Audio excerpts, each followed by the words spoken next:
cette date, le fonds n'a pas dépensé un franc dans la communication pour payer une télé ou autre. Oui. Donc les journalistes étaient là avec nous tous les jours. Et souvent même trouver l'eau pour donner était une difficulté. Donc c'était vraiment du sacrifice qui a été fait partout. C'était nécessaire. Mais c'était nécessaire. Peut-être aussi leur contribution à eux aussi, les journalistes. Je profite de l'occasion pour remercier du fond du cœur, d'abord le directeur général, mais toutes les équipes qui nous ont accompagnés pendant une bonne année. D'accord.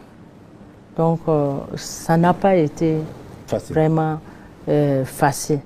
Donc, à part ça, vraiment, l'autre difficulté que je n'appelle pas difficulté parce que c'est tout à fait normal, c'est les critiques qu'on peut voir dans les réseaux sociaux. Ah, bien sûr, ça c'est au quotidien. Hein? Voilà, nous ne fonctionnons pas avec les critiques. Nous avons un objectif devant nous et donc nous nous sommes déployés juste pour atteindre les objectifs. Et je pense que par rapport d'ailleurs à ce point, comme vous m'avez posé la question, comment on fait ou quelles étaient les solutions pour comment surmonter ces difficultés, hein? Ces difficultés, moi je pense que c'est une difficulté que nous avons surmontée et qui est aujourd'hui peut-être même, je peux dire, derrière nous. On peut avoir juste des cas. Parce que depuis qu'on a mis la plateforme en ligne et qu'on a communiqué, même sur nos pages, on a moins de critiques par rapport, en tout cas, à la transparence dans la gestion et par rapport à l'information à partager avec les citoyens en ce qui concerne le Fonds de solidarité pour la sauvegarde de la patrie. D'accord. Madame, quelles sont à présent les perspectives pour un meilleur fonctionnement du FSSP? Parce qu'on a vu, il y a eu quelques difficultés qui sont là, que vous avez reconnues, même si vous avez pu surmonter ces difficultés. Maintenant, quelles sont les perspectives pour un meilleur fonctionnement du fonds que le CNSP accorde beaucoup de prix, et son président surtout, qui veille à cela pour que les choses se passent très bien. Voilà. Et en termes de perspective, je vais commencer d'abord pour ce qui est immédiat.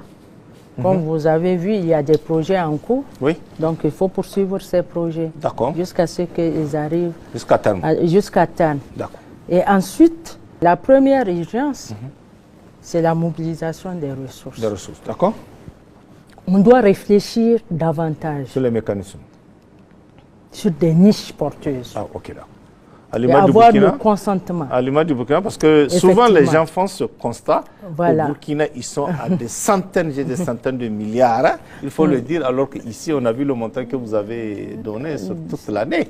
Donc souvent, les gens font cette comparaison qui est peut-être fondée ou pas, je ne sais pas. Bon, la comparaison, elle est tout à fait normale, naturelle pour des bons patriotes. Nous sommes tous membres de l'AES. Bien sûr. Et on voit qu'un pays a fait mieux, à côté, a fait mieux, alors que peut-être on a des conditions meilleures, des prédispositions et des prérequis qui puissent nous permettre de faire mieux. Donc c'est tout à fait normal. Mais la seule différence, c'est que on n'a pas les mêmes assiettes. On n'a pas les mêmes catégories de prélèvements. Quand nous prenons par exemple les prélèvements sur les téléphonies, chez nous, c'est 10 francs. Et à partir de 200 francs de souscription au forfait. Alors que chez eux, c'est 5% sur chaque appel. 5%. Voilà. Donc, pendant que nous, on a mobilisé en moyenne un peu moins de 3 milliards de francs CFA sur la même période, et ils ont fait 4 fois. 4 fois. Puisqu'ils sont à plus de 16 milliards de francs CFA. Ça, c'est un exemple à donner. Et chez eux, vous avez plus de prélèvements institutionnalisés qui sont obligatoires. Et ils ont des niches que nous n'avons pas. Ils font des prélèvements sur les produits de consommation. Ils font des prélèvements sur les produits qui rentrent dans le pays. Ils font des prélèvements sur les produits miniers.